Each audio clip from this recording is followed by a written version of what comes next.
Hello students, इस video में हम डिस्कस करेंगे cleavage and egg types. Cleavage हमारा नेक्स्ट टॉपिक है, इसको आज इस वीडियो में हम पढ़ेंगे। इससे पिछली वाली वीडियो में हमने फर्टिलाइजेशन को पढ़ा था और किस तरह से फर्टिलाइजेशन होती है उस पूरे प्रोसेस को हमने स्टडी किया था। आज की इस वीडियो में हम क्लीवेज को डिस्कस करेंगे। क्लीवेज क्या है और साथ में इसके कौन से स्टेजेस हैं और साथ में हमारे पास एग के कौन से टाइप्स होते हैं, इसको इस वीडियो में हम कवर करेंगे। तो आइए स्टार्ट करते हैं इस वीडियो को। क्लीवेज किसे कहते हैं? क्लीवेज वो प्रोसेस होता है जिसमें एक जो जाइगोट बन चुका है वो जाइगोट अब डिवाइड करता है और मल्टी सेल्यूलर के अंदर कन्वर्ट होता है, यानी कि एम्ब्रियो के अंदर डेवलप होता है। अब हमारे पास एम्ब्रियोनिक डेवलपमेंट की बात करें तो सबसे पहले हमारे पास जो है वो जाइगोट आता है और उसके बाद जाइगोट जो है वो आगे डिवीजन करता है, सेल डिवीजन उसके अंदर होती जाती है और आगे चल के उसके अंदर से बहुत सारे स्ट्रक्चर्स बनते हैं और जिसमें से एक ऑर्गेनिज्म यानी कि एक एडल्ट जो है वो बनता है। तो एक जाइगोट से एक एडल्ट तक की जाने की जो पूरी चेंजेस हैं, जो पैटर्न है चेंजेस का, उसे हम कहते हैं एम्ब्रियोनिक डेवलपमेंट। उस एम्ब्रियोनिक डेवलपमेंट के अंदर जो फर्स्ट स्टेज है वो हमारे पास क्लीवेज कहलाती है। अब यहाँ पर हमने सबसे पहले फर्टिलाइजेशन को डिस्कस किया। फर्टिलाइजेशन के अंदर जो जाइगोट बन रहा है वो जाइगोट अब क्लीवेज जो है उसके अंदर से होगी, जाइगोट के अंदर से, और उसके बाद देखें क्या क्या बनने वाला है। Cleavage is a process of rapid cell division that occurs after fertilization during which zygote divides into smaller and smaller cells. तो क्लीवेज एक ऐसा प्रोसेस है जिसमें रैपिड सेल डिवीजन होती है, यानी कि जो जाइगोट होता है वो जल्दी से डिवाइड होता है। एक से जो है वो दो सेल्स के अंदर कन्वर्ट होगा, फिर दो से जो है वो चार सेल्स के अंदर कन्वर्ट हो जाएगा। तो इस तरह से उसके अंदर रैपिड सेल डिविजन्स होगी और उसके बाद जाइगोट जो है वो छोटे छोटे और ज़्यादा सेल्स के अंदर कन्वर्ट हो रहा होगा, यानी कि यूनिसेलुलर से वो जाइगोट मल्टी सेलुलर स्ट्रक्चर बन जाएगा। तो इस प्रोसेस को हम क्लीवेज कहते हैं। तो क्लीवेज का मतलब क्या है कि जाइगोट का ज़्यादा सेल्स के अंदर टूटना, इस प्रोसेस को हम क्लीवेज कहते हैं। तो each containing a copy of genetic material, हर सेल्स के अंदर सेम कॉपी होगी जेनेटिक मटेरियल की, यानी कि जितना जेनेटिक मटेरियल इस जाइगोट के अंदर था अब उससे बनने वाले सेल्स के अंदर भी उतना ही मटेरियल होगा। इसका मतलब है इसके अंदर माइटोटिक सेल डिवीजन हो रही है, इसके अंदर माइटोसिस हो रहा है और इसके अंदर जो जेनेटिक मटेरियल है, जो क्रोमोसोम का नंबर है, वो सेम रहेगा। The purpose of cleavage is to generate many cells that will eventually form tissues and organs of developing embryo। तो क्लीवेज का प्रोसेस ये है, क्लीवेज का जो पर्पज़ है वो ये है कि ज़्यादा सेल्स बने और ज़्यादा सेल्स बनेंगे तो उससे हमारे पास टिश्यूज़ और ऑर्गन्स जो है वो वजूद में आएंगे और हमारा जो एम्ब्रियो डेवलप हो रहा है वो एक ऑर्गेनिज्म के अंदर कन्वर्ट होता जाएगा। The amount of yolk present in the egg is significantly impact the cleavage process. Cleavage के जो प्रोसेस है, क्लीवेज का प्रोसेस, उसको जो यॉक का अमाउंट है वो इम्पैक्ट करता है। अब देखें यॉक क्या है। जब भी हम एग की बात करते हैं तो एग के अंदर जो है उसके स्ट्रक्चर के अंदर दो चीज़ें आपके पास आती हैं। एक वो हिस्सा होता है जिसके अंदर उस एग के अंदर जो एक ऑर्गेनिज्म बनने वाला है, उस ऑर्गेनिज्म के लिए जो है खाना या फिर उसके लिए जो न्यूट्रिशन है वो मौजूद होती है।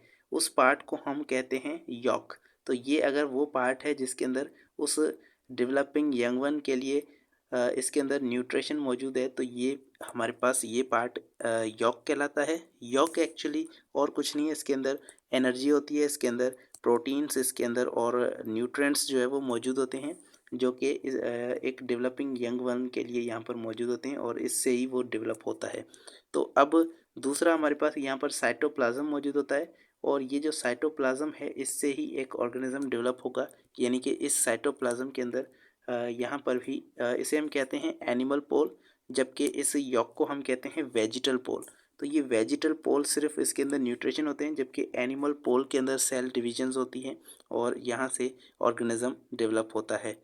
तो अब इस तरह से अगर एक सेल के अंदर यॉक का अमाउंट जो है वो ज़्यादा है या फिर एक सेल के अंदर यॉक का अमाउंट अगर कम है तो उसके लिए भी हमारे पास क्लीवेज का जो प्रोसेस है वो डिफरेंट होगा। तो अब देखें किस तरह से होगा कि यॉक का अमाउंट किस तरह से इम्पैक्ट करता है क्लीवेज के प्रोसेस को, क्लीवेज के भी टाइप्स आते हैं यॉक के बुनियाद पे कि कितनी यॉक मौजूद है एक सेल एक एग के अंदर। तो in some animal species such as a birds and reptiles egg contain large amount of yolk. तो कुछ स्पीशीज़ में जैसे कि बर्ड्स और रेप्टाइल्स में एग के पास इनके बर्ड्स और रेप्टाइल के एग के अंदर ज़्यादा यॉक जो है वो मौजूद होता है। जैसे कि आपने चिकन का जो एग देखा होगा उसके अंदर आपको जो है एक बड़ा सा यॉक जो है वो सेंटर के अंदर यॉक मिलता है और बाकी साइड के अंदर उसका साइटोप्लाज्म होता है। तो इस तरह से यॉक का अमाउंट जो है वो बर्ड्स के अंदर और रेप्टाइल्स के एग के अंदर ज़्यादा होता है और उसकी वजह से क्लीवेज जो है उसके अंदर ज़्यादा डिफ़िकल्ट होती है। और क्लीवेज डिफ़िकल्ट का मतलब है कि उसके अंदर सेल डिविजन्स कम होंगी और कम सेल डिविजन्स का मतलब है उसके अंदर जो है वो क्लीवेज का एक अलग टाइप होगा जिसे हम मीरोब्लास्टिक क्लीवेज कहते हैं। अब देखिए यहाँ पर क्या होगा। अब क्लीवेज के यहाँ पर टाइप्स आ रहे हैं। In eggs with moderate or little yolk cleavage occurs throughout the whole egg, a pattern called holoblastic cleavage। अब यहाँ पर holoblastic cleavage का जो है टाइप आ रहा है। holoblastic cleavage हम उस क्लीवेज को कहते हैं जो कि जिसमें जो सेल होगा वो कंप्लीट डिवाइड होगा दो सेल्स के अंदर। तो इससे हमारे पास दो सेल्स बनेंगे और दो सेल्स दोनों एक जैसे होंगे यानी कि बराबर होंगे।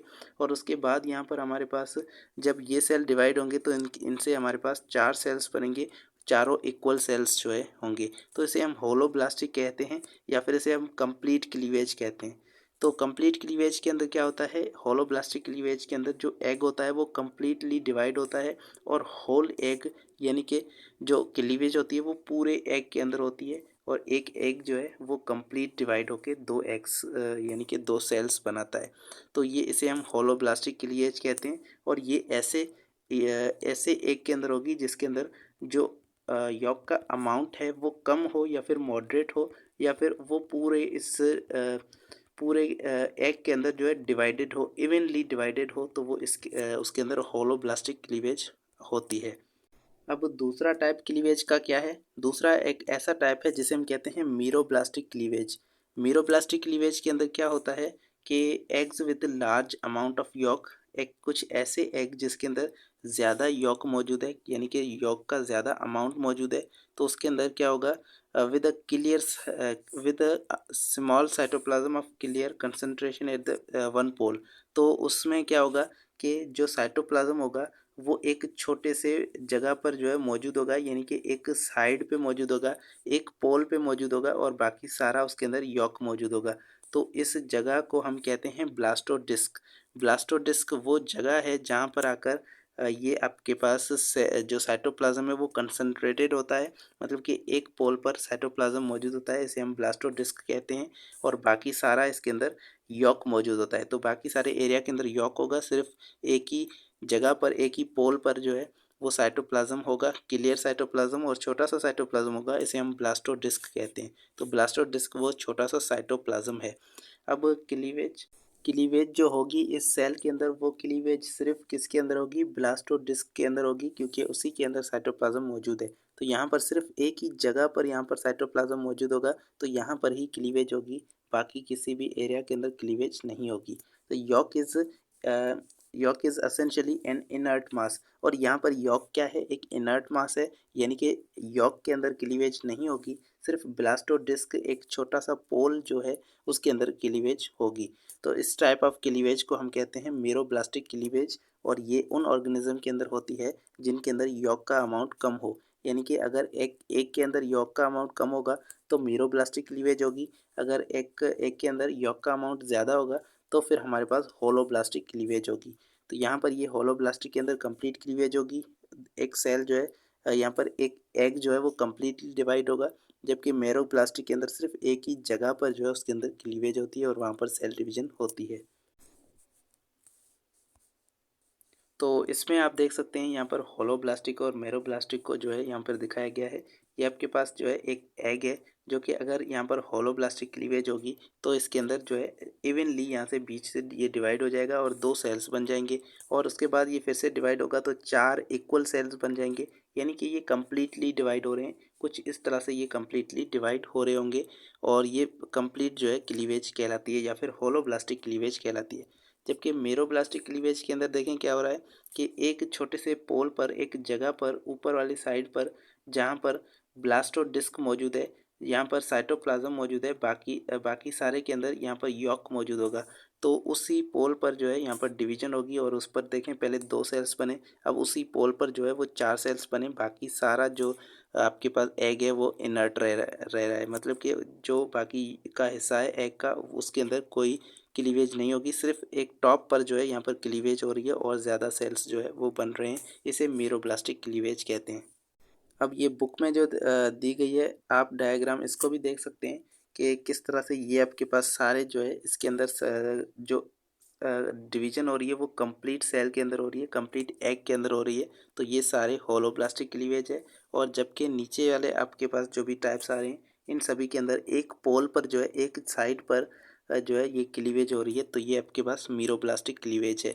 लेकिन होलोब्लास्टिक और मीरोब्लास्टिक के अंदर भी टाइप्स आ रहे हैं, जैसे कि यहाँ पर रेडियल है, स्पाइरल है, बायलेटरल है, रोटेशनल है और रेडियल। इस तरह से आपके पास जो है इसके अंदर भी टाइप्स हैं, लेकिन मेन जो टाइप्स हैं वो होलोब्लास्टिक और मेरोब्लास्टिक, ये आपने याद रखने हैं।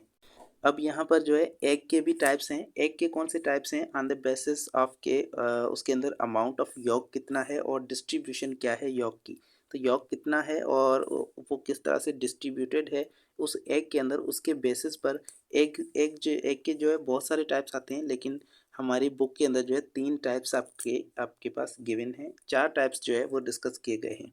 तो सबसे पहला है टीलोलेसिथल एग्स। टीलोलेसिथल एग्स वो एग्स हैं जिनके पास लार्ज अमाउंट ऑफ यॉक होता है, मतलब कि ज़्यादा यॉक होगा इनके अंदर।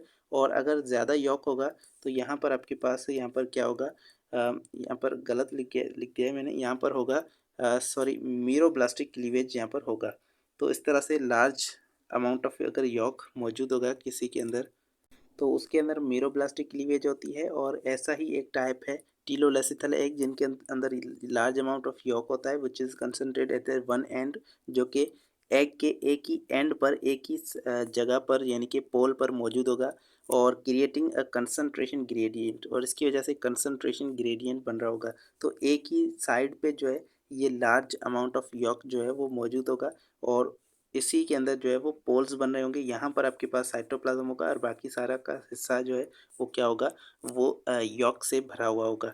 तो एग्जांपल हैं इनके जो कि टीलोलेसिथल एग्स को ले करते हैं वो बर्ड्स हैं, रेप्टाइल्स हैं और मोनोट्रीम्स जो है, जैसे कि एग लेइंग मैमल्स, वो मैमल्स जो कि एग ले करते हैं, जो वो मैमल्स जो कि एग देते हैं, वो आपके पास ये सारे एग्जांपल्स हैं टीलोलेसिथल एग्स ले करने वाले एनिमल्स के। तो जब भी रेप्टाइल्स और बर्ड्स की बात आती है तो वो कौन से एग ले करते हैं, वो टीलोलेसिथल एग्स को ले करते हैं। उसके बाद दूसरा आपके पास है सेंट्रोलेसिथल एग्स। एक ऐसे एग्स जिनके पास लार्ज अमाउंट ऑफ यॉक तो होगा, लेकिन वो सेंटर के अंदर लोकेटेड होगा और surrounded by thin layer of cytoplasm. जैसे कि आपने चिकन के एग के अंदर देखा होगा। अब इसके अंदर क्या होता है कि लार्ज अमाउंट ऑफ यॉक होता है इस तरह से बीच में, और ये साइड से आपके पास भरा हुआ होता है साइटोप्लाज्म से। तो ये एग जो है ये सेंट्रोलेसिथल एग कहलाएगा।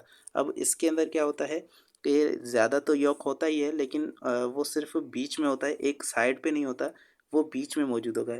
अब देखें साइड में किस तरह से होगा, यहाँ पर आपके पास ये बीच में मौजूद होगा कुछ इस तरह से। और अगर आपके पास कोई ऐसा एग है जिसके अंदर वो अमाउंट ऑफ यॉक जो है ज़्यादा हो तो वो इस तरह से आपके पास मौजूद होगा। तो ये आपके पास होगा टीलोलेसिथल। लेकिन अगर सेंटर के अंदर ये यॉक मौजूद है तो ये आपके पास सेंट्रोलेसिथल कहलाएगा। अब इस तरह से in these eggs the nucleus and the other organelles are located at the periphery of the egg. तो इसके अंदर जो न्यूक्लियस होंगे और बाकी के ऑर्गेनेल्स वो साइड में मौजूद होंगे, मतलब कि एक एग के जो है वो साइड के अंदर किनारों पर यहाँ पर मौजूद होंगे वो सारे ऑर्गेनेल्स जो कि न्यूक्लियस और बाकी के ऑर्गेनेल्स हैं। तो सिर्फ यॉक जो है वो सेंटर पे होगा, बाकी सारे ऑर्गेनेल्स साइड पे होंगे। सेंट्रोलेसिथल एग्स ले करने वाले जो ऑर्गेनिजम्स हैं उनके अंदर इंसेक्ट्स आते हैं और क्रिस्टेशियस आते हैं। और इनके अंदर भी जो क्लीवेज होगी वो कौन सी होगी, वो मीरोब्लास्टिक क्लीवेज होगी। अब तीसरे टाइप्स के हैं आइसोलेसिथल एग, जिनके अंदर बहुत स्मॉल अमाउंट ऑफ यॉक होती है, बहुत ही कम अमाउंट ऑफ यॉक जो है पाई जाती है। दैट इज़ इवनली डिस्ट्रीब्यूटेड, जो कि एक एग के अंदर इवनली डिस्ट्रीब्यूट होती है, मतलब कि पूरे एग के अंदर वो डिस्ट्रीब्यूटेड होगी, उस पूरे एग के अंदर वो जो है यॉक मौजूद होगी। तो पूरे साइटोप्लाज्म के अंदर वो इस तरह से फ्लोट कर रही होगी वो यॉक। तो इस तरह से ये एग्स जो है आइसोलेसिथल एग्स कहलाते हैं। अब इनके अंदर जो है commonly an animal that have placenta, वो एनिमल्स जिनके पास प्लेसेंटा मौजूद है, यानी कि उसको एक मदर से भी उसको न्यूट्रिशन हासिल हो सकता है, तो इसीलिए उनके एग के अंदर बहुत कम अमाउंट ऑफ यॉक होती है। और यॉक का अमाउंट कम होगा तो बाकी का जो न्यूट्रिशन है वो उसको मदर से मिलेगा, यानी कि प्लेसेंटा के ज़रिए मिलेगा। तो मैमल्स के अंदर ये वाला एग पाया जाता है। And as a developing embryo receives nutrition from mother, तो डेवलपिंग एम्ब्रियो जो होगा वो न्यूट्रिशन मदर से भी लेगा, और यहाँ से ये यॉक का अमाउंट कम होगा तो इससे भी कुछ न्यूट्रिशन मिलेगी। आइसोलेसिथल एग्स ले करने वाले जो ऑर्गेनिजम्स हैं उनमें फिशेस आती हैं, एम्फीबियंस आते हैं और कुछ इनवर्टिब्रेट्स भी इसके अंदर आते हैं, तो ये आपने याद रखना है। उसके बाद कुछ ऐसे भी एग्स होते हैं जिनके पास मॉडरेट अमाउंट ऑफ यॉक जो है वो मौजूद होता है, उसे हम कहते हैं मीजोलेसिथल एग। इनके अंदर ना ही ज़्यादा होता है और ना ही कम होता है अमाउंट ऑफ यॉक, और वो जो है डिस्ट्रीब्यूटेड होता है थ्रू आउट द एग, पूरे एग के अंदर वो डिस्ट्रीब्यूटेड होगा, मतलब कि ना ज़्यादा होगा ना कम होगा, मॉडरेट अमाउंट होगा उनका। और बट नॉट इवनली, वो पूरे एग में इवनली यानी कि बराबर डिस्ट्रीब्यूटेड नहीं होगा, लेकिन वो पूरे एग के अंदर डिस्ट्रीब्यूटेड होगा। लेकिन ये आपके पास मॉडरेट अमाउंट होता है यॉक का, ना ज़्यादा होता है ना कम होता है। और ये मीजोलेसिथल एग जो है ये फिशेस और एम्फीबियंस ले करते हैं। तो होपफुली ये आज का लेक्चर आपको पसंद आया होगा। मिलते हैं नेक्स्ट वीडियो में, और नेक्स्ट वीडियो में हम नेक्स्ट टॉपिक को कवर करेंगे। Thank you so much. अल्लाह हाफिज़।